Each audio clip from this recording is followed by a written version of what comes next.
इस चेहरे पर जीवन भर की कमाई दिखती है। इस चेहरे पर जीवन भर की कमाई दिखती है। पहले दुख की एक परत, फिर एक परत प्रसन्नता की, सहनशीलता की एक परत सुंदरता की।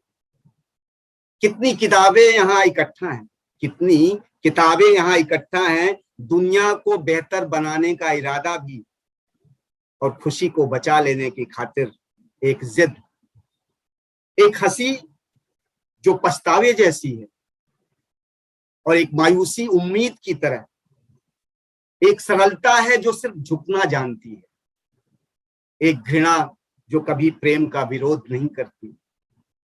आईने की तरह है स्त्री का चेहरा, जिसमें पुरुष अपना चेहरा देखता है, बाल संवारता है, मुंह बिचकाता है और अपने ताकतवर होने की शर्म को छिपाता है।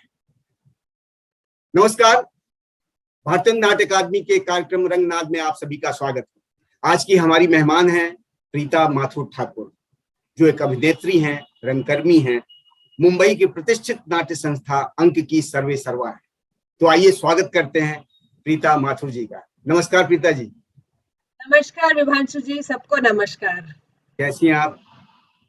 सब ठीक है, चल रहा है। मतलब वही कि जोश फिर से वापस लाने की कोशिश कर रहे हैं।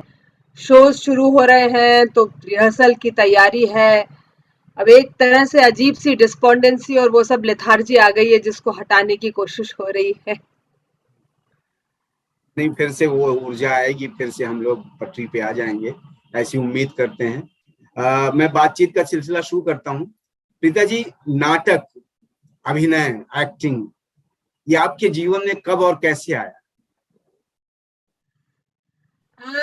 नाटक तो बहुत पहले से आया है, बहुत शुरू से। मतलब आई थिंक मैं शायद क्लास 5 में थी जब मैं पहली बार स्टेज पर चढ़ी हूँ। और वो उस समय वो जो अपना क्या बोलते हैं, वो फैमिली प्लानिंग वाला दौर था, जब फैमिली हम दो हमारे दो वाला वो सब प्रोपेगेंडा हो रहा था। तो परिवार नाटक, नियोजन का। हाँ, परिवार नियोजन का। तो नाटक कुछ कुछ ऐसा ही था कि जिसमें एक औरत है जिसकी एक ही लड़की है और एक परिवार है जिसमें बहुत सारे बच्चे हैं। तो मैं वो एक लड़की थी जो बहुत अच्छी तरह से तैयार होकर वेरी नाइस फ्रॉक पहन के चढ़ी थी स्टेज पर। और वो इतने सारे बच्चे, खाने को नहीं मिल रहा, ये सब वो सारा इस तरह का सिलसिला था। लेकिन वो जो एक्सपीरियंस था स्टेज पर चढ़ने का, सब तैयार होकर सज सवर कर, that was such a high कि मुझे लगा कि इसमें कुछ अजीब अलग चीज है और यही स्पेशल चीज है। और एनीवे वो तो क्लास 5 में था। फिर बाद में स्कूल में आके ऐसे स्कूल और कॉलेज में पढ़ी जहां पर बहुत ज्यादा थिएटर को, ड्रामा को, रंगमंच को बहुत अहमियत दी जाती थी। तो इस वजह से ड्रामा पढ़ने का, अच्छे सिस्टर्स, हमारी कॉन्वेंट स्कूल था तो सिस्टर्स, टीचर्स, उनसे बहुत अच्छी तालीम मिली इस रास्ते। तो फिर वही शौक वहां से बढ़ गया। और बॉम्बे भी मैं इसीलिए आई क्योंकि मुझे थिएटर करना था। सो मैं एनएसडी जाना चाहती थी। तो माय फादर सेड कि नहीं, एनएसडी तो क्या करोगी, फिल्मों में काम करोगी, आर यू श्योर तुम फिल्मों में काम कर सकती हो? उस समय सीरियल्स वगैरह, तो वेब सीरीज तो दूर की बात, सीरियल्स भी नहीं थे। सो आई सेड नहीं नहीं, वो तो नहीं, लेकिन कुछ तो कर ही सकती हूँ एनएसडी के बाद। He said all that is rubbish, तुम अपना पढ़ाई करो ठीक से। और लकीली पढ़ाई में अच्छी थी तो मैंने एमबीए किया। और एमबीए के बाद ये सोचा कि नौकरी लूंगी तो बॉम्बे में, क्योंकि यहाँ ये करने का मुझे मौका मिलेगा, थिएटर करने का मौका मिलेगा। तो फिर वही सिलसिला रहा और बॉम्बे आना हो गया। कि और and I was working for a company. मतलब मैंने 30 साल तो कॉर्पोरेट लाइफ में बिताया है, 9 to 5 जॉब।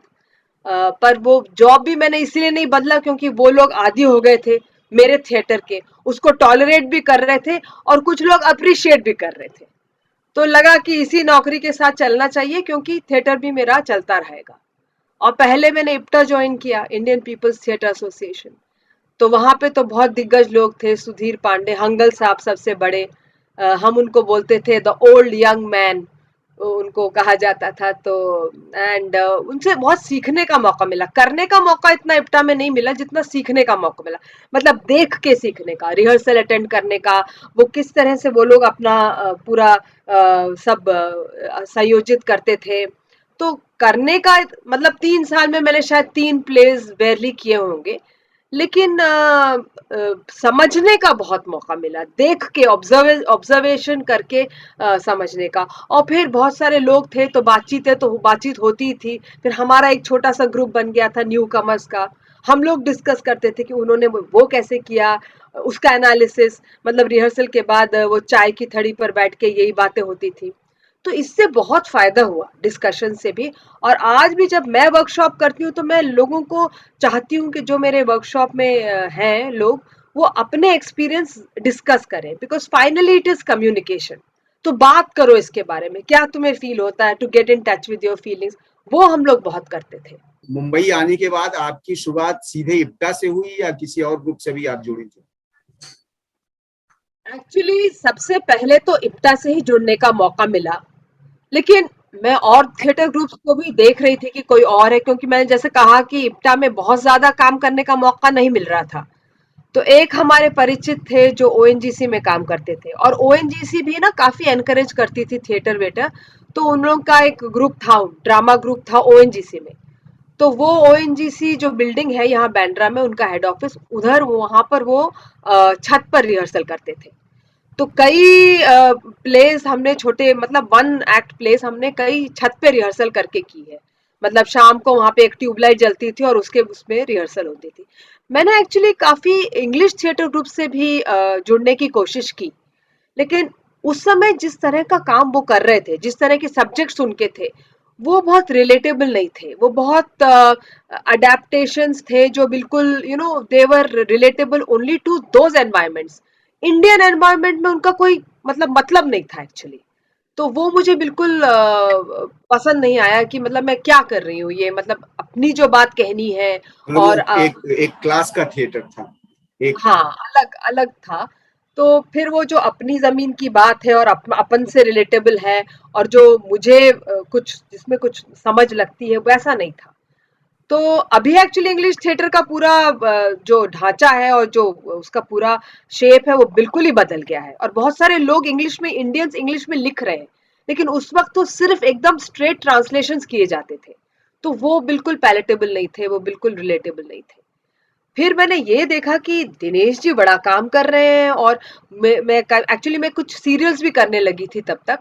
और उसमें मुझे कई लोग मिले जो दिनेश जी के साथ काम करते थे। तो उन्होंने काफी कहा कि आप दिनेश जी के साथ क्यों नहीं काम करती हैं और मैंने दिनेश जी को फोन किया, उनसे मिली भी। पर उनका कहना था कि आप तो कर ही रही हैं इप्टा के साथ, बड़ा अच्छा है, वो इप्टा हमारे दोस्त हैं, और दो दो थिएटर ग्रुप्स में आप कैसे वैसे भी काम कर सकती हैं। तो मैं उसको समझा रही हूँ कि नहीं, वहां पे ज्यादा काम नहीं हो रहा, नहीं नहीं नहीं आप कर रही हैं, वेरी गुड वेरी गुड। उन्होंने ज्यादा एनकरेज किया ही नहीं, बिल्कुल ही मतलब पुट ऑफ ही कर दिया। फिर एक दिन मेरी फ्रेंड का फोन आया कि मैं ऑफिस में थी कि आज दिनेश जी एक नया प्ले शुरू कर रहे हैं, उसकी रीडिंग है, तो तुम आज उनको फोन करो। तो मैंने फोन किया कि मैं बस रीडिंग में मतलब बैठना चाहती हूँ, मैं आपसे मिल लेना चाहती हूँ, का सुन लेना चाहती हूँ, मैं संगीता के साथ आ जाऊंगी, वो मेरी फ्रेंड है ऑल। अच्छा ठीक है, आ जाओ। अब वहां पहुंची तो ज्यादा लोग नहीं थे।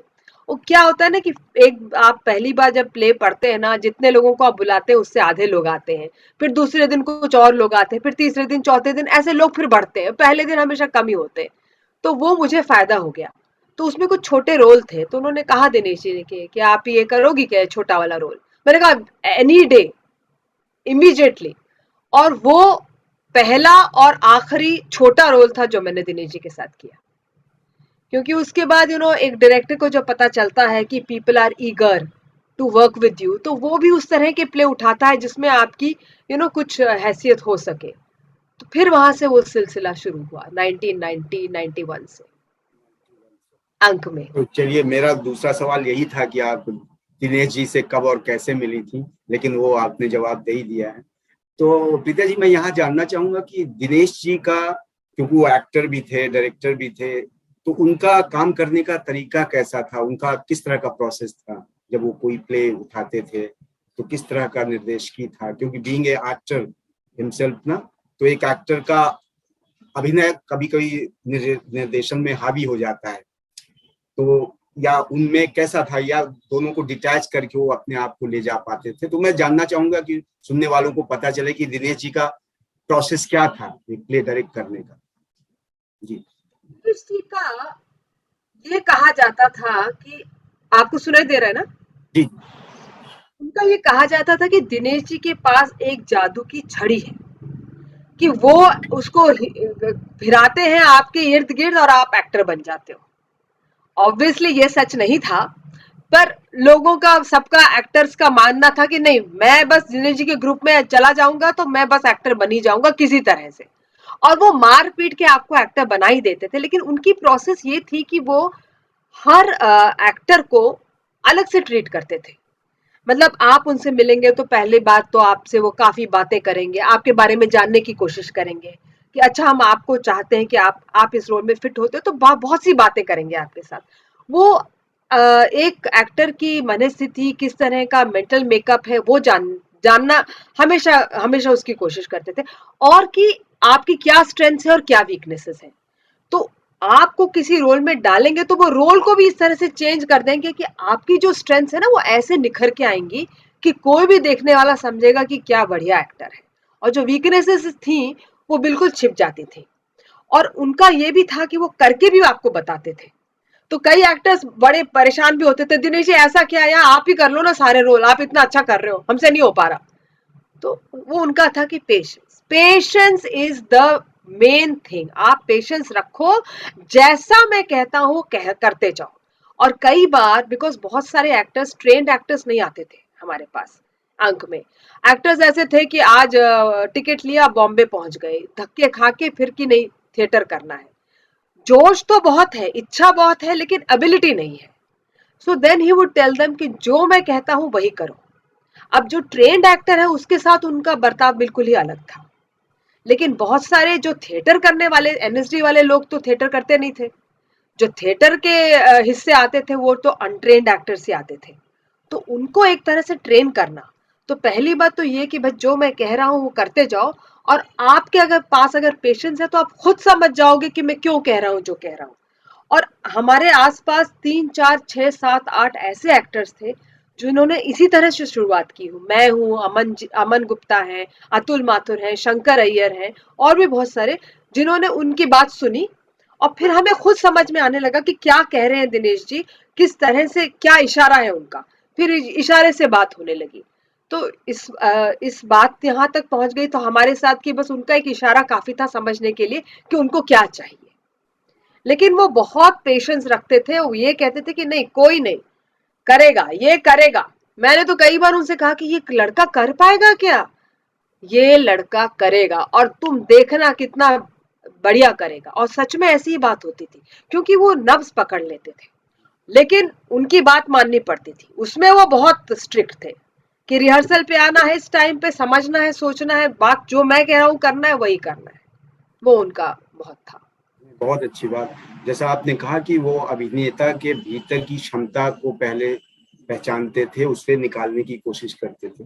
तो ये एक अच्छी पद्धति है, एक अच्छे निर्देशक की यही पहचान है कि वो अभिनेता के भीतर की जो क्षमता है, जो अभिनय की उसके अंदर छिपी हुई चीजें, उनको पहले बाहर ले आए।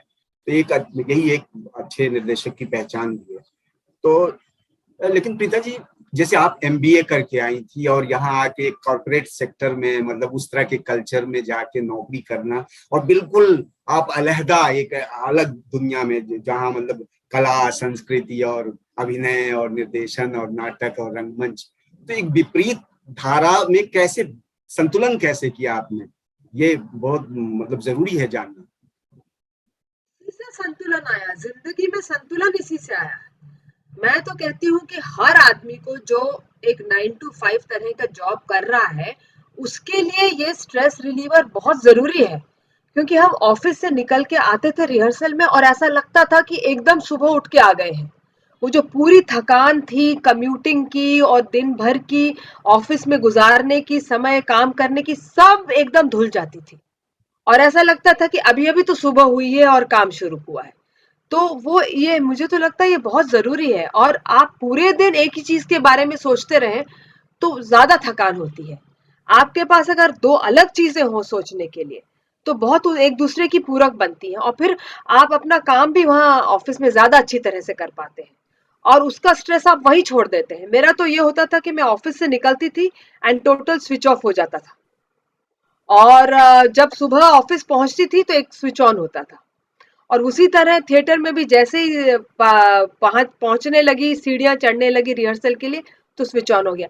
हालांकि मैं एक आध बार अपनी स्क्रिप्ट देख लेती थी ऑफिस में भी, और क्योंकि नया प्ले जब होता था, और कम्यूटिंग का समय तो बहुत ही बेहतरीन था रटने के लिए, लाइनें रटने के लिए। तो मेरे लिए तो बहुत ही अच्छा रहा कि ये दोनों चीजें रही। मुझे कभी भी ऐसा नहीं लगा कि ये करूं या वो करूं, या ये उसमें इंटरफियर कर रहा है या ये उसमें इंटरफियर कर रहा है।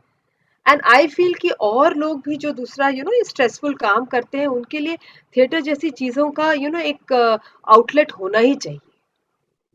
पर ये बात, आपकी एक बात भी जरूर है कि आपको क्रिएटिविटी के लिए उतना कम समय मिलता है, लेकिन फिर you try to make up for it कि कुछ छुट्टी ले लो कुछ दिन। तो हो सकता है कि अगर मैंने ये 9 to 5 जॉब इतने साल कंटिन्यू नहीं किया होता, तो खुद में लिखने का भी वो हो जाता, कुछ नए ओरिजिनल प्लेस भी मैं लिख पाती, जो नहीं हो पाया क्योंकि वो उतना कंसर्न उस वक्त वहां रहा।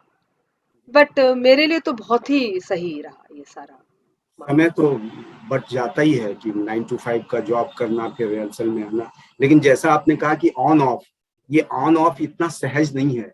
भले आपने साधा, भले आपने उस तरह से उसको लिया, लेकिन जहां तक मैं महसूस कर पा रहा हूँ कि ये ऑन ऑफ ही तो सीखना है। ये जिसने सीख लिया, ये जिसने ये बैलेंसिंग जिसने समझ ली, वही प्रीता माथुर बन सकता है। हर किसी के बस की बात तो नहीं है ये। जी। प्रीता जी, दिनेश जी के अनुपस्थित होने के बाद अचानक, क्योंकि एक अभिनेत्री सिर्फ अपने रोल तक ही सीमित थी या कुछ व्यवस्था में रही होगी, लेकिन ज्यादा जिम्मेदारी दिनेश जी अपने माथे लेके चल रहे थे, और अचानक उनके अनुपस्थित होने के बाद सारे इतने मतलब लंबे समय के एक प्रतिष्ठा, एक संस्था की, एक मानक, एक हिंदी थिएटर में अंक की एक प्रतिष्ठा है, अचानक वो सारा बोझ आपके मत्थे आ जाना, उस वक्त थोड़ा विचलित हुई थी आप? बहुत पहले, एक्चुअली बहुत पहले दिनेश जी ने कहा था कि अंक को मेरे बाद तुम्हें संभालना है। मैंने कहा था चांस ही नहीं है, ये एक्टरों के नखरे कौन सहेगा, ये भाग दौड़ डेट्स के लिए इस थिएटर में उस थिएटर में, ये सब कौन करेगा, ये तो मेरे बस की बात ही नहीं है। I am an actress and I am very happy being an actress, exploring myself, trying out different roles and inventing myself, reinventing and inventing. वो मैं उसमें बहुत खुश हूँ, मैं बिल्कुल ही नहीं इसको संभालना चाहती हूँ। लेकिन ये हुआ कि थोड़ा सा बैक स्टेज करना तो शुरू हो ही गया था, कि अब सबको बुलाया है 2 घंटे पहले, तो मैं 3 घंटे पहले शो के पहले पहुंच जाऊं, ताकि मैं थोड़ा बैक स्टेज में भी मदद कर दूं। तो ये थोड़ा सा सारा एडमिनिस्ट्रेशन तो समझ ही गई थी। और जब दिनेश जी बीमार हुए, तो उस दौरान फिर मुझे तो संभालना ही पड़ा। और वो बात ये हुई कि 4 साल दिनेश जी बीमार थे, मतलब ठीक भी होते थे बीच में, पर he was not fully into theatre the way he was earlier before that. तो उनके रहते to learn the ropes of theatre, कि क्या करना है, किस तरह से करना है, कौन से सब्जेक्ट कहाँ किसको, अकाउंट्स तक मैंने तब सीख लिया। तो दिनेश जी के जाने के बाद तो ये था ही, कोई इसमें दो राय थी नहीं कि मुझे तो करना ही है। लेकिन हमारे सामने ना 3 बहुत बड़ी चुनौतियां थी। अब आपको बताऊं कि जिस दिन दिनेश जी का हमने, it was a Monday Dinesh ji के जाने के बाद, और पृथ्वी थिएटर में उनका मेमोरियल सर्विस था, और इतने लोग आए थे कि पृथ्वी वालों को थिएटर के दरवाजे बंद ही करने पड़े कि आप और नहीं घुस सकते, इतने ज्यादा लोग। तो मैं यही सोच रही थी कि ये सुपर हाउसफुल था कि दिनेश जी देखते तो क्या प्रसन्न होते। लेकिन एक बात उस दिन ये भी सुनाई दी कि अब तो अंक खत्म है, अब दिनेश जी के बाद अंक का कुछ अस्तित्व होने रहने वाला नहीं है। और उसने मुझे ऐसा जोश दिया, मैंने कहा, अतुल से कहा, अमन से कहा कि नहीं नहीं, अब तो हमें मतलब बहुत जोश, ज्यादा जोर से काम करना पड़ेगा। चुनौती यही थी कि जो हमारा स्टैंडर्ड रहा है, परफॉर्मेंस का स्टैंडर्ड रहा है, वो बरकरार रहना चाहिए, उसमें जरा से भी ढील नहीं होनी चाहिए, कोई गुंजाइश नहीं होनी चाहिए किसी को कहने की कि जब दिनेश जी थे तो ये बात थी और अब ये बात है। और दूसरी बात ये थी कि हम लोगों को एक अलग तरह से हमारी ग्रोथ होनी चाहिए अब, क्योंकि हमारे पास डायरेक्टर तो दिनेश जी थे और कोई डायरेक्टर तो था ही नहीं। तो हमें और डायरेक्टर्स को इनवाइट करना चाहिए, नए तरह के काम करने चाहिए, कुछ अलग जानर, कुछ अलग सोच से काम होना चाहिए। और तीसरी बात ये थी कि जो ग्रुप के लोग हैं उनको एकदम बांधे रखना और उनकी इंडिविजुअल ग्रोथ के बारे में सोचना। तो ये 3 चुनौतियां थी which we had to address. So I was clear in my mind कि ये 3 काम है जो हमें करने हैं। तो मतलब ये था कि बहुत ज्यादा गम था और बहुत परेशानी थी दिनेश जी के जाने के बाद कि कैसे क्या होगा, लेकिन ये 3 ऑब्जेक्टिव्स क्लियर थे, तो उनकी तरफ काम करने से वी मैनेज टू सर्वाइव। ये जो 3 बातें आपने गिनाई वाकई ये बहुत बुनियादी बातें थी, इनका अनिवार्य होना बहुत वो था कि मतलब अगर ये तीनों छूट जाती तो फिर अस्तित्व वाकई खतरे में था। लेकिन आपने उनको पहले ही समझ लिया और उसको सहेजा, कि आपकी मतलब महानता है। लेकिन प्रीता जी, जब आप, क्योंकि दिनेश जी के सारे नाटक उन्हीं के निर्देशन में थे, तो उनके जाने के बाद वो सारा मतलब निर्देशकी भी आपके, जब रिवाइव करना है, कुछ नए एक्टर आते होंगे उनको बताना भी है, फिर से ब्लॉकिंग कुछ इधर उधर भी हो रही होंगी, नए एक्टर आते हैं तो उनको फिर से उस तरह से, और आते रहते हैं लोग, 2-4 मतलब नियमित रहते हैं, बाकी तो बदलाव आ ही जाता है। तो ऐसे में जब एक तरह से निर्देशन भी हो रहा है आपके हाथों, बीइंग डायरेक्टर, मतलब आप उन चीजों को देख भी रही हैं, तो अब एक एक्ट्रेस के ऊपर डायरेक्शन का भी बोझ आया। तो लेकिन जब आप दोनों को कर रही हैं, मजा किस में आता है आपको, डायरेक्टोरियल्स में आ रहा है या बीइंग एक्ट्रेस, क्योंकि अब दोनों हिस्से हैं आपके पास। नहीं नहीं, I enjoy being an actor, but क्या है कि कुछ चीजें हैं जो आपके दिमाग में क्लियर है कि ये चीज ऐसी ही होनी चाहिए। सो दिनेश जी के जाने के बाद इतने साल हम लोगों ने दूसरे ही डायरेक्टर्स को इनवाइट किया, because I was still interested in exploring myself as an actress more and more. And और डिफरेंट डायरेक्टर्स के ये चांस मिला कि डिफरेंट डायरेक्टर्स के हाथों काम करें, उनके साथ काम करें, अलग जहनियतों को एक्सप्लोर करें। लेकिन I was not interested in directing. अब थोड़ी सी बदल रही है।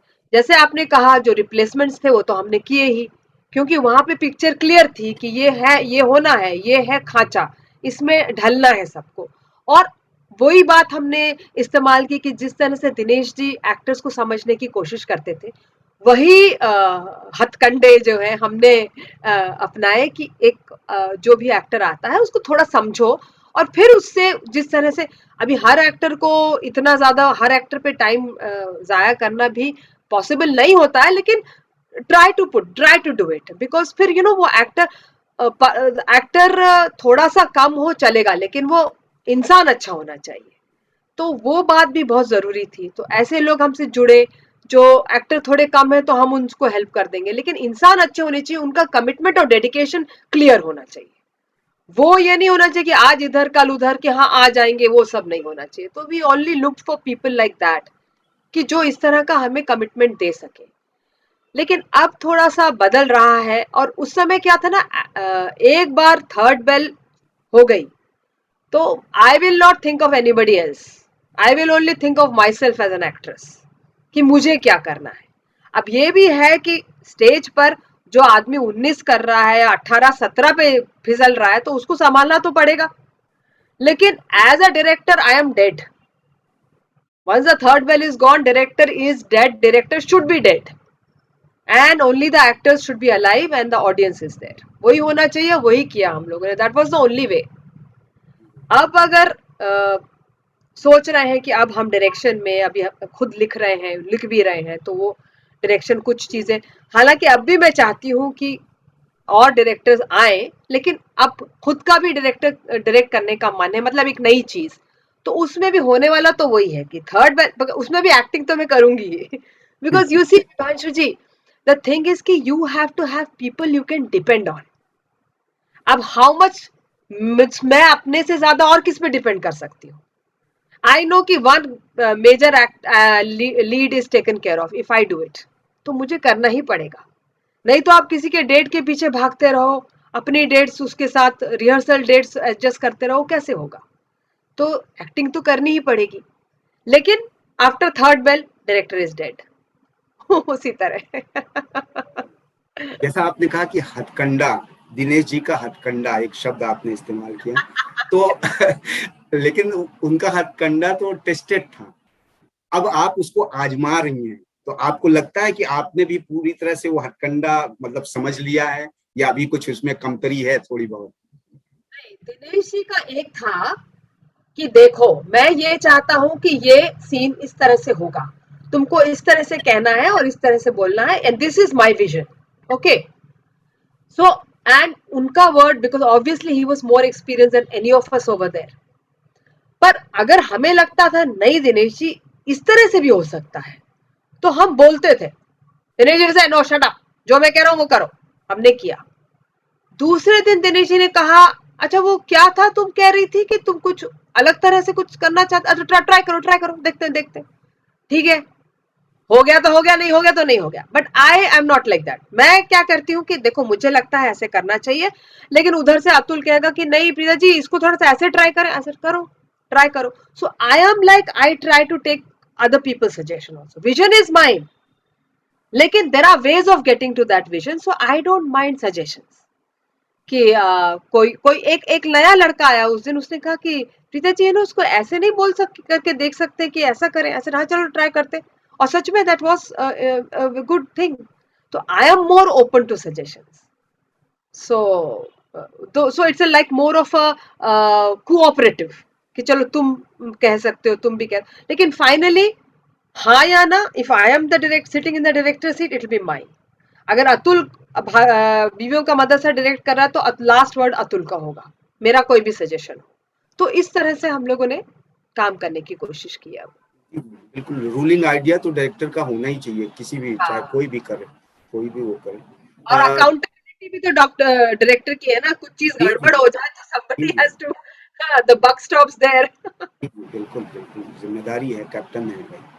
प्रीता जी, अभी जैसे लॉकडाउन था, कोरोना काल में सब लोग अवसाद में डूब गए थे, कई लोगों की डेथ हो गई, कई परिवार में बहुत ज्यादा तकलीफें आई, लेकिन उस दरमियान भी आप बहुत एक्टिव रही, स्टोरी टेलिंग, जूम पे रिकॉर्ड करना, उनको टेलीकास्ट करना, तो उसके उस एक्सपीरियंस के बारे में बताएं। एक्चुअली विभांशु जी, सही मायने में तो डायरेक्टरशिप मुझे इसी दौर मिली, मतलब एक्चुअल डायरेक्शन करने का मौका।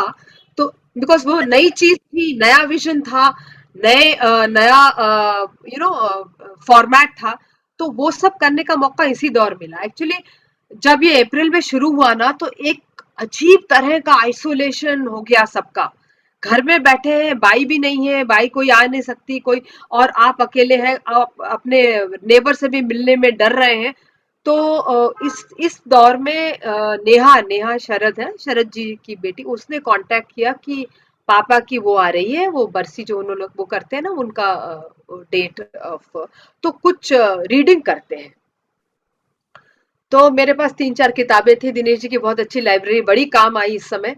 तो निकाली वो 3 किताबें, और मैंने उसमें से मालिनी और एक वो फूलन देवी पर एक लेख है उनका, तो उसने नेहा ने कहा तुम ये पढ़ो। ठीक है, मैंने कहा मैं पढ़ूंगी। फिर उसी दौर थोड़ा सा फिटनेस का भी था कि अभी घर में बैठे हैं, फिटनेस का बड़ा ख्याल रखना है। तो मेरी एक फ्रेंड ने कहा कि हम लोग फिटनेस पे क्लास करते हैं, फिटनेस की जूम पे। तो जूम समझने लगे। तो मैंने कहा कि ये जो रीडिंग मैं नेहा के लिए कर रही हूँ वो मैं जूम पे करती हूँ उसके लिए। फिर मैंने कहा कि मैं अकेली ये रीड कर रही हूँ, ठीक है, ये तो ठीक है, मैंने रीडिंग कर दी, कि क्यों नहीं मैं अमन को भी बोलूं और अतुल को भी बोलूं, इन लोगों को भी बोलूं कि एक और मैंने निकाला दूसरा लेख, फिर तीसरा लेख निकाला।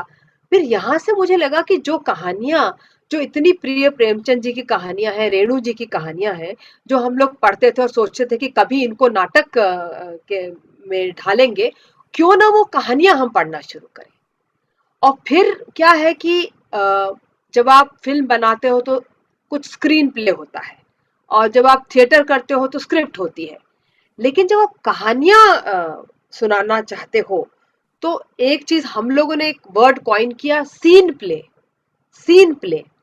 तो उसमें नरेटर होता है, कैरेक्टर्स होते हैं, कैरेक्टर्स कभी नरेटर बन जाते हैं और वापस कैरेक्टर्स बन जाते हैं, उस तरह का एक सीन प्ले बनाना मैंने शुरू किया और कहानी को वर्ड में कन्वर्ट करके उसका सीन प्ले बनाया और फिर भेजा अपने एक्टर्स को। और सब लोग आओ जूम पे, रोज 7 बजे रिहर्सल करनी ही है, नहीं है रिहर्सल करनी तो बातें करनी है।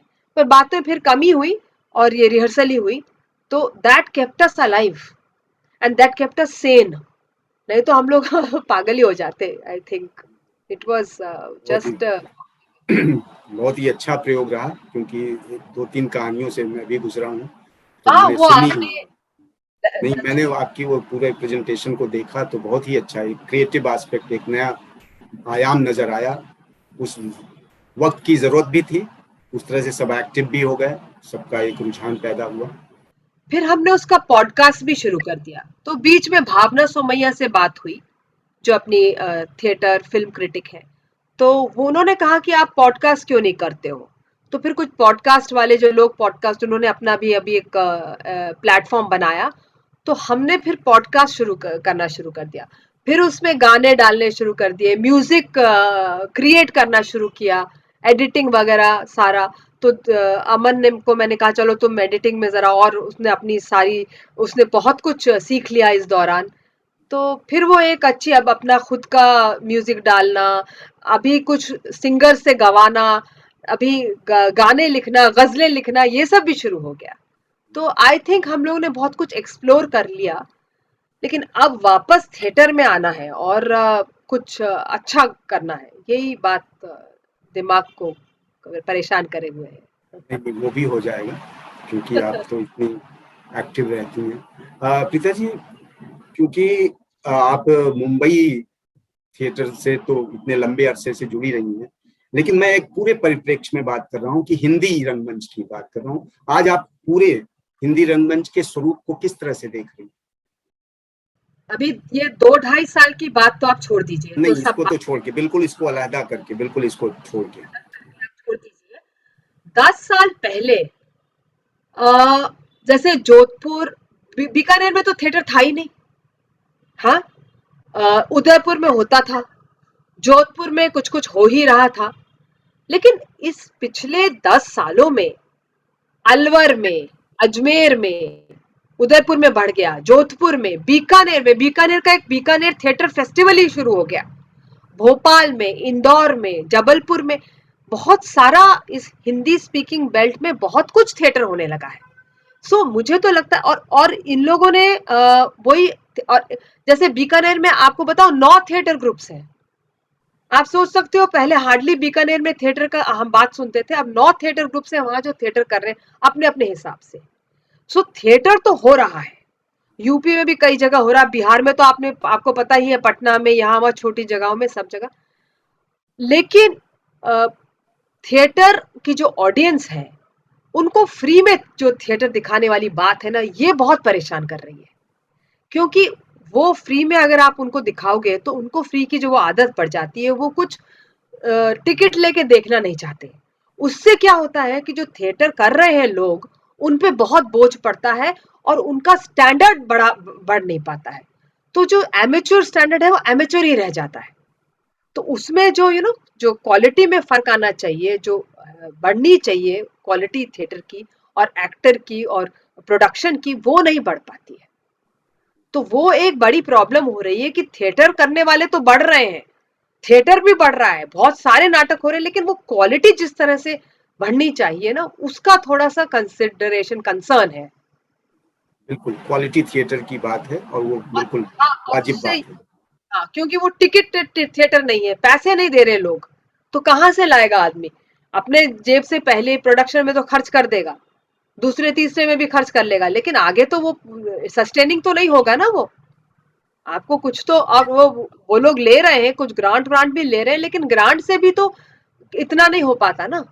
और क्या है ना, जब थिएटर टिकट लेके ऑडियंस देखती है तो उनको थिएटर के लिए एक रिस्पेक्ट और वैल्यू होती है, वो बहुत ज्यादा जरूरी है। तो वो पैदा करना अभी हमारे लिए एक वो है चैलेंज। गीता जी, आपको लगता है कि इन दिनों महिला चरित्रों को लेकर नाटक लिखे जा रहे हों जो आप जैसी अभिनेत्रियों को चुनौती दे सकें? ऐसा आलम पैदा हुआ है क्या? हम लोग विजय तेंदुलकर साहब के बहुत ऋणी हैं, क्योंकि उस दौर में जब ज्यादा नाटक ओरिजिनल लिखे ही नहीं जा रहे थे, उन्हीं के नाटकों को लेकर हमने बहुत सीखा है। मेरे लिए तो विजय तेंदुलकर, कुछ हद तक मोहन राकेश एंड बादल सरकार, ये मेरे गुरु रहे हैं, क्योंकि इन्हीं के प्लेस की वजह से हम लोग अहम भूमिका निभा सके। नहीं तो जहां देखो फीमेल पात्र को लेकर ज्यादा कुछ है ही नहीं। और वो उसकी एक जरूरत भी थी, क्योंकि इतनी औरतें थी भी नहीं नाटकों में, आपको मिलती ही नहीं थी लड़कियां नाटक करने के लिए, तो थे ही नहीं। But because of Vijay Tendulkar we have been able to do fantastic roles. और बट आज के दौर में मैं देख रही हूँ ओरिजिनल काम हो रहा है, may be of not that great a quality जैसे इन लोगों का, दिग्गजों का है, लेकिन काम तो हो रहा है। और अब हमारे लिए सिर्फ ओरिजिनल राइटिंग पे या लिखे हुए नाटकों पे आश्रित रहने की जरूरत नहीं है।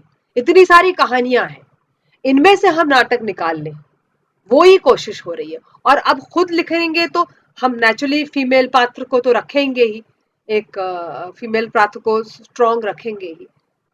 तो हम अपनी तरफ से कर रहे हैं, लेकिन मुझे ऐसा दिख नहीं रहा है कि बहुत ज्यादा अच्छा ओरिजिनल फीमेल पात्र को लेके लिखा जा रहा है। लिखा जाना चाहिए, क्योंकि बहुत सी अभिनेत्रियां इस समय थिएटर में हैं, और हिंदी रंगमंच में भी बहुत सी अभिनेत्रियां हैं जिनको कोई भी नाटककार एक चुनौती दे सकता है अपने लेखन से। अशोक मिश्रा जी को मैं एनकरेज कर रही हूँ, मैं विभांशु जी आपको कह रही हूँ, आप लोग लिखिए। जी जी जी जी, या मैंने इशारा समझ लिया था कि बिल्कुल।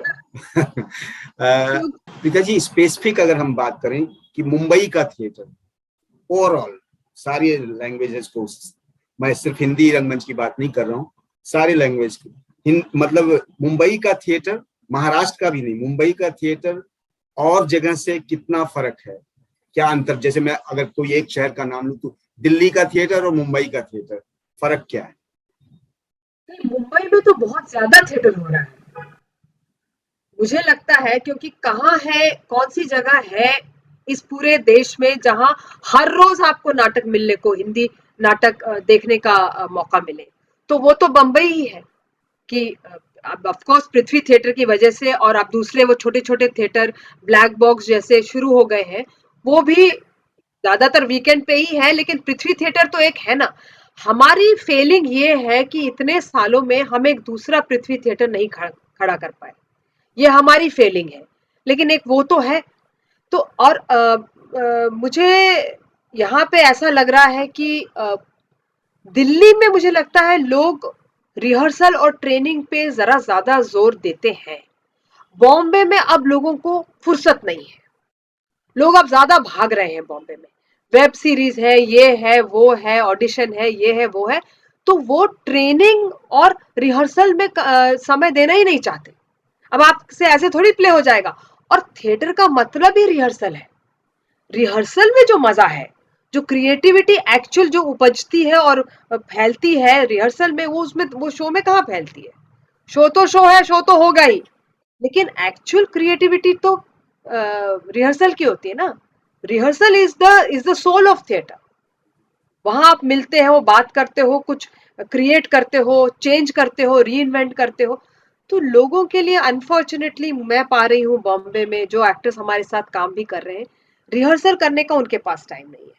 सब लोग पहले पूछते हैं कि रिहर्सल कितनी देनी पड़ेगी। ये तो दिनेश जी के समय तो आप पूछ ही नहीं सकते थे, आज सब ये पूछ रहे हैं। So I think Bombay is in that way suffering a bit. और ट्रेनिंग कोई करना नहीं चाहता, दे वांट टू बिकम, क्योंकि ऑडिशन में जाके कर लिया, 10-5 रट के आपने बोल दिए, ऑडिशन वाले ने कहा बड़ा अच्छा, हाँ शायद तुम्हें कुछ मिल जाएगा, तो आपको लगता है आप एक्टर बन गए। क्योंकि शायद वही वजह है कि मकसद कुछ और है। जैसे कि कुछ लोग ठान के चलते हैं मुझे 10 साल थिएटर करना है, तो वो फुल टाइमर बन के रहते हैं। लेकिन यहाँ अभी न्यू कमर्स जो आ रहे हैं वो करना कुछ और चाह रहे हैं, लेकिन खाली वक्त में थिएटर करने की एक पहल करने की कोशिश कर रहे हैं। लेकिन थिएटर से उनका कोई उस तरह का वास्ता नहीं है, उस तरह का ना समर्पण है, ना उस तरह का जुनून है, ना कोई चाहत है, क्योंकि उनको फिल्मों में जाना है, टेलीविजन पे जाना है, ओटीटी पे जाना है। तो मेन वो है मकसद, इसीलिए शायद वो रिहर्सल में मतलब उतना वक्त ना दे पाते हैं। तो ये दिक्कत तो सब जगह पैदा हो रही है। तो पहले भी लोग आते थे बॉम्बे बिकॉज उनका मकसद वो था, लेकिन वो थिएटर में जब देखते थे कि आपको ट्रेनिंग से कितना कुछ फायदा हो सकता, तो रुकते थे थोड़ी देर, सांस लेते थे थोड़ी देर यहाँ। अब वो थिएटर तो करना चाहते हैं डेफिनेटली। आप आज बोलो एक वहां पे लगा दूं मैं पोस्टर पृथ्वी थिएटर में कि आई नीड एक्टर्स, तो मेरे फोन तो बंद ही नहीं होगा। लेकिन ट्रेनिंग करने के लिए, रिहर्सल के लिए समय नहीं निकालते। ये बहुत अजीब सी सिचुएशन है कि आप कैसे, अगर जो चीज पे आप करियर बनाना चाहते हो उसको समझो तो सीखो तो। जल्दी में वही, है शायद, सब जल्दी हाँ, में है, बहुत जल्दी जल्दी से है, पहुंच बहुत जाना जल्दी। चाहते हैं। हाँ, प्रीता जी, इधर बीच मैंने काफी लोगों के और बड़े बड़े लोगों के शोज देखे हैं। वो सही है कि भाई जीवन में भी हमारे संसार में भी टेक्नोलॉजी बढ़ी है, तकनीक बढ़ रही है, साइंस आगे बढ़ रहा है, इंटरनेट आ गया, टेलीविजन और इसके अलग प्लेटफॉर्म्स आ रहे हैं। तो ऐसे में मंच पे भी मैं देख रहा हूँ कि उसका असर आ रहा है, इतनी एलईडी लाइटें दिख रही हैं, ऐसे भयानक भयानक प्रयोग हो रहे हैं, सेट का बिल्कुल भयावह दृश्य देखने को मिलता है। तो वहां मुझे कंटेंट नजर नहीं आता, अभिनेता नजर नहीं आता। आप क्या कहेंगे? आपकी बात बिल्कुल सही है, बिल्कुल सही कह रहे हैं आप कि sometimes all these extra effects just kill the play. और and theatre is actor, light है, साउंड है, एक्टर की मदद के लिए है, उस पर हावी होने के लिए नहीं है। तो वो उस तरह का कंटेंट जो है वो कुछ टाइम के लिए आपको फैसिनेट करेगा, लेकिन after a while it will lose its attraction.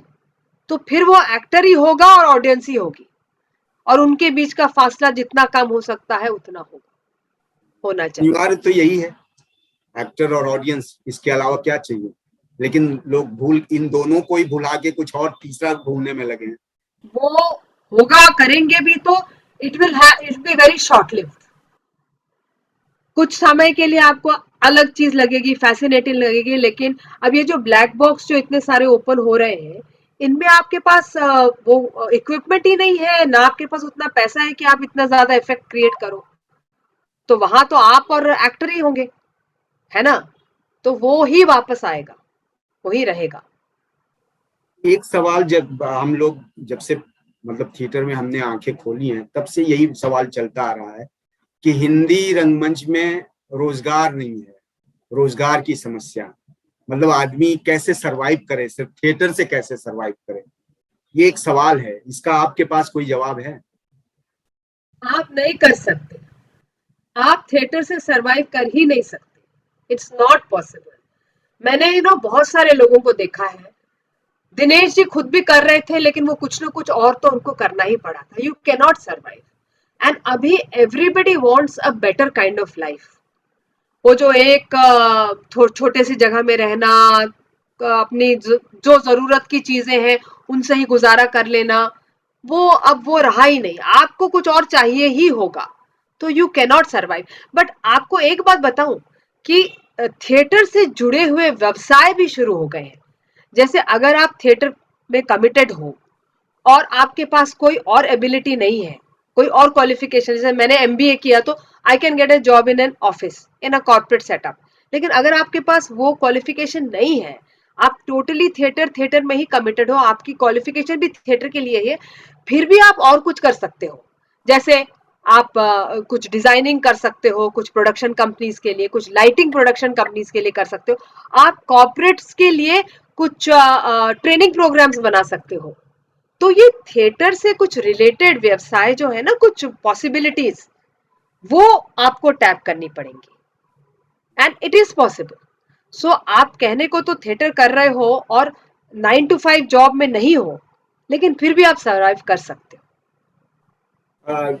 Gita ji, training को कितना महत्व देती हैं आप? ये जो नाट्य विद्यालय खुले हुए हैं, इसमें से हर साल 20-25 बच्चे बाहर निकलते हैं, तो इस तरह की जो ट्रेनिंग चल रही है नाट्य कला में, ये कितनी महत्वपूर्ण है, जरूरी है या नहीं है?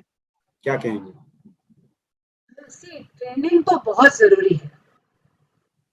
एक्टिंग के लिए आपको ट्रेनिंग बहुत जरूरी है, लेकिन इन विद्यालयों में जो लोग हैं वो क्या थिएटर करना चाहते हैं? I don't think so. वो तैयारी है और एक थिएटर वाले माहौल में ही उनकी ट्रेनिंग हो रही है, लेकिन वो थिएटर नहीं करना चाहते। वो आते हैं, बंबई जाते हैं, आते हैं या दिल्ली जाते हैं या कहीं यूपी में जाते हैं, तो शायद छोटी जगहों में वो थोड़ा बहुत थिएटर कर ले, लेकिन उनका मकसद तो यहाँ आके डिफरेंट मीडिया में काम करना ही है। I don't have any problems with that, ऐसे आप करो, लेकिन थिएटर को भी में भी काम करो, आप कुछ समय थिएटर के लिए भी निकालो, तो आप ट्रेनिंग जो आपने थिएटर के लिए हासिल की है उसका फायदा ओवरऑल थिएटर को भी हो, बस कहना ये है। लेकिन ज्यादातर जो लोग थिएटर के हिस्से आते हैं वो अनट्रेंड ही है आज भी, तो उनको ट्रेनिंग देने के लिए बहुत सारी वर्कशॉप्स यहाँ पे शुरू हुई है।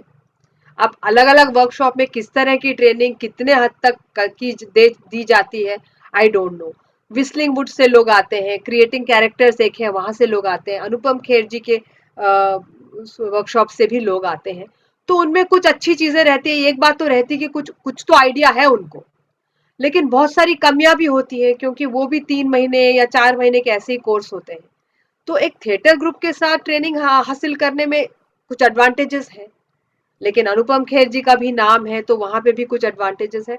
So it's a trade off. So अभी अभी कोई विस्लिंग वुड से कोई एक्टर आता है हमारे साथ काम करने, तो आई टेल हिम कि भैया वो तो ठीक है, थोड़ी बेसिक ट्रेनिंग तो आपके पास है, लेकिन जैसे आवाज को लेके है, स्पीच को लेके है, इसमें मैं पाती हूँ कि बहुत ज्यादा कमियां हैं लोगों की। स्पीच पे जो ट्रेनिंग दी जानी चाहिए उसमें कमियां हैं, तो वो हम लोग कहते हैं कि चलो वो तो हमारे साथ कर लो। लेकिन कुछ तो हुआ है कि एक वर्कशॉप आपने अटेंड की है तो थिएटर का एटलीस्ट माइंडसेट तो थोड़ा बहुत हो जाता है, और क्या कितनी आपको डेडिकेशन और कमिटमेंट चाहिए उसका अंदाजा तो आपको होता है, इन लोगों को होता है। ये ट्रेनिंग बिल्कुल इज सही वेरी बात है। वेरी। जो लोग कहते हैं ना कि यू आर इधर बॉर्न एन एक्टर और नॉट, ऐसा नहीं है। आपके में थोड़े गुण होंगे, लेकिन उनको ट्रेनिंग से निकालना, शार्प करना बहुत बहुत जरूरी है। और आपको सही तरह की ट्रेनिंग नहीं मिलेगी तो आप भटकते ही रहोगे, समझ में ही नहीं आएगा कि आपको क्या करना है। बिल्कुल ट्रेनिंग की अनिवार्यता है, और ट्रेंड एक्टर अपने एक उस पर थोड़ी बहुत समझ के लेके आएगा। किसी भी ग्रुप के साथ काम करे तो वहाँ एक सहूलियत भी होती है, वो समझ भी जल्दी लेता है। लेकिन वही है कि लोगों में थोड़ा पेशेंस होना चाहिए, धैर्य के साथ चलें, जल्दबाजी ना करें। ट्रेंड लोग भी आजकल जल्दबाजी में हैं कि हमने तो 2 साल 3 साल लगा दिया, अब हमको कुछ सीखना ही नहीं है, अब हमको सीधे, तो वो भी एक गलत है। तो प्रीता जी, एक बिल्कुल अलग सवाल है कि पीता माथुर को अगर पुनर्जन्म मिलता है, रीबर्थ, तो क्या बनना चाहेंगे? डांसर। क्यों? एक्ट्रेस नहीं? नहीं, मैं ये नहीं कह रही हूँ, एक्टिंग में बहुत पॉसिबिलिटीज है, एक्टिंग में डांस करने की भी बहुत गुंजाइश है, लेकिन जो डांसर की जो जो बचपन से जो आप डांसिंग जो आप सीखते हो ना, उसका आज आज की तारीख में अगर मैं करना चाहूँ वो मैं नहीं कर पाऊंगी। जो कोमल अंग होते हैं, आप जब 5 साल की 6 साल की उम्र में जो चीजें सीख सकते हो, वो छोटी उम्र आज से ही जब आप सीखते हैं ना। आज की तारीख में मैं नहीं सीख पाऊंगी। तो मैं वो चाहती हूँ कि अगर कोई पुनर्जन्म हो तो मेरी शुरुआत वो 5-6 साल में भरतनाट्यम या मोहिनी अट्टम या उससे कहीं से शुरू हो। क्या बात, अच्छा है। ईश्वर अगर वाकई आपको पुनर्जन्म भेजेगा तो डांसर बना के ही भेजेगा। प्रीता जी, इतनी लंबी यात्रा रही है, रेगुलर थिएटर करती रही हैं, प्रोफेशनल थिएटर करती रही हैं, कामकाज भी करती रही हैं, एक ग्रुप को संभालती रही हैं, कभी कोई अफसोस, कोई पछतावा, कोई मलाल?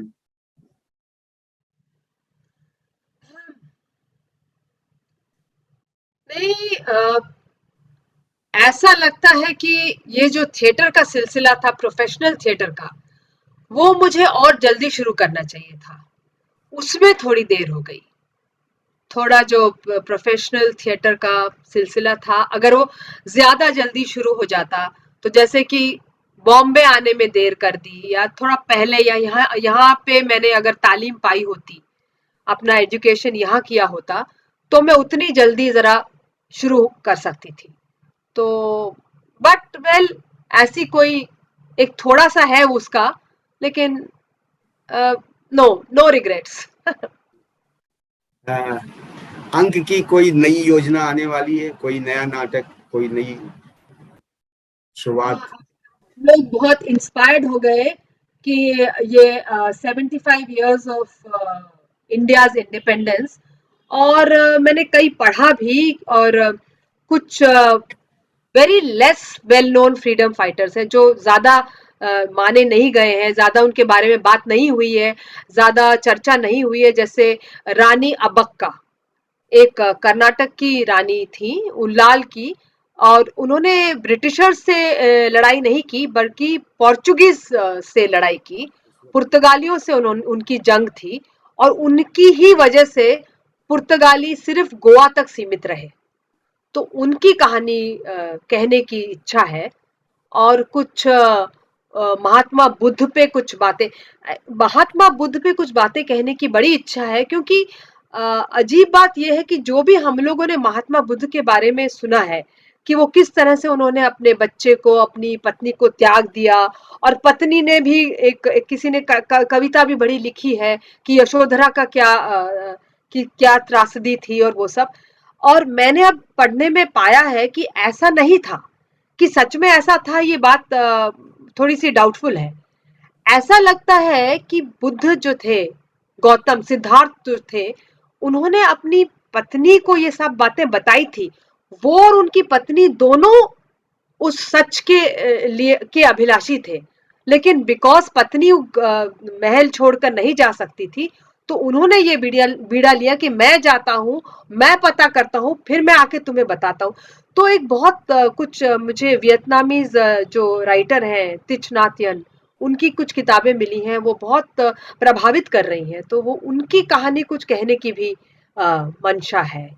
और और कुछ बच्चों की कहानी, मतलब वाटर, पानी पानी की जो वाटर की जो रिसोर्सेस को लेकर, और स्केर्सिटी को लेकर, और सॉइल को लेकर कुछ बात कहने की इच्छा है। तो लेट्स सी क्या होता है। तो वो अबक्का जी की कहानी तो हम लोगों ने शुरू कर दी है, गौतम सिद्धार्थ की कहानी भी शुरू कर दी है, पर लेट्स सी। बहुत अच्छे, बहुत अच्छा, दोनों ही विषय आपके बहुत अच्छे हैं, और कुछ नई बात आएगी लोगों को जानने के लिए, समझने के लिए। देखिए, समय का पता नहीं चल रहा है, हम लोग लगभग 1 घंटे के करीब पहुंच चुके हैं, और इतनी रोचक बातें हो रही हैं। मेरे बहुत से सवाल अधूरे रह जाएंगे, मुझे पता है, लेकिन उसका फिर दोबारा अवसर आएगा। आखिरी एक सवाल करना चाहूंगा कि ये जो नई पीढ़ी थिएटर में आ रही है, इनके लिए आप कोई संदेश, कोई मार्गदर्शन देना चाहेंगे? बहुत जरूरी है। मैं एक्चुअली पहले भी मैंने कहा है, और कुछ और इंटरव्यूज में भी मैंने ये बात बहुत जरूरी और एम्फसाइज करके कही है कि लोग आ रहे हैं, बड़ी अच्छी बात है, बहुत सारे लोग आ रहे हैं, लेकिन यही जो प्रॉब्लम हमने अभी पहले डिस्कस की उनके साथ, यही है कि उनको ट्रेनिंग का महत्व नहीं समझ में आ रहा है। और वही बात मैं दोहराना चाहती हूँ कि जैसे अगर आप डॉक्टर बनना चाहते हो, इंजीनियर बनना चाहते हो, इतने साल की मेहनत तो होती ही है। और आप थिएटर करना चाहते हो, और थिएटर से मुझे मालूम है कि आप थिएटर में रहोगे, कितने दिन रुकोगे, नहीं रुकोगे, दूसरे मीडिया आप में भी आप काम करो, और करना भी चाहिए आपको। अच्छे ट्रेंड लोग दूसरे मीडिया में काम करें तो बात अच्छी होती ही है, और आपको दूसरे मीडिया में एवेन्यूज भी मिल रहे हैं, तो आप ट्रेनिंग को क्यों नजरअंदाज कर रहे हो? जब आपको दिख रहा है कि आपको आगे जाने की बहुत गुंजाइश है, तो क्यों इस ट्रेनिंग को आप छोड़ रहे हो? इसमें जितना समय बिताना चाहिए। अभी बहुत सारी लड़कियां आती हैं, अच्छी लड़कियां हैं, they are very committed, but उनको काम मिल जाता है, टीवी पे वेब सीरीज में काम मिल जाता है, तो उनको लगता है कि ट्रेनिंग की क्या जरूरत है। और एक पॉइंट पे जाके उनको पता चलता है कि अब आपको आगे से काम नहीं मिलेगा, क्योंकि यू आर नॉट ट्रेन्ड। जो आपने सीखा है वो यहाँ वहां देख के सीखा है, सूरत शक्ल की वजह से मिल गया है, लेकिन जो क्राफ्ट है आपका, जो एबिलिटी है, उसको कौन स्ट्रेंथन करेगा? लंबे रेस का घोड़ा होने के लिए वो बात जरूरी है ना। तो यही बात मैं सबको कहना चाहती हूँ कि अपनी ट्रेनिंग को आप इंश्योर करिए सबसे पहले। बहुत अच्छी बात। डजंट मैटर कि अगर आपको काम अभी नहीं मिल रहा है, नहीं मिले, थोड़ा कोई और वेटरेस का काम करना पड़ रहा है वो कर लो, घर से पैसे मंगाने वो मंगा लो, किसी को ट्यूशन दे दो, लेकिन अपनी ट्रेनिंग को नजरअंदाज मत करो। बहुत अच्छी बात। चुनौतियां तो बहुत हैं प्रीता जी, और हम जैसे जो इससे अपने रंगमंच से उस तरह से जुड़े हुए लोग हैं, जो रेगुलर इतने सालों से काम कर रहे हैं, उन्हें इन चुनौतियों से कोई रास्ता तो निकालना पड़ेगा, और हमें एक बेहतर रंगमंच की मतलब कल्पना जो है उसको साकार करना पड़ेगा। जाते जाते आपके लिए इतना ही कहूंगा कि मेरे जुनून का नतीजा जरूर निकलेगा, मेरे जुनून का नतीजा जरूर निकलेगा, इसी सियाह समुंदर से नूर निकलेगा। तो अपने रंगमंच का नूर जरूर निकलेगा। आपने अपने व्यस्ततम समय में निकाल कर मतलब इस रंगनाथ के लिए अपना समय दिया, हम लोग आपके बहुत बहुत आभारी हैं। धन्यवाद, बहुत बहुत धन्यवाद, बहुत बहुत धन्यवाद।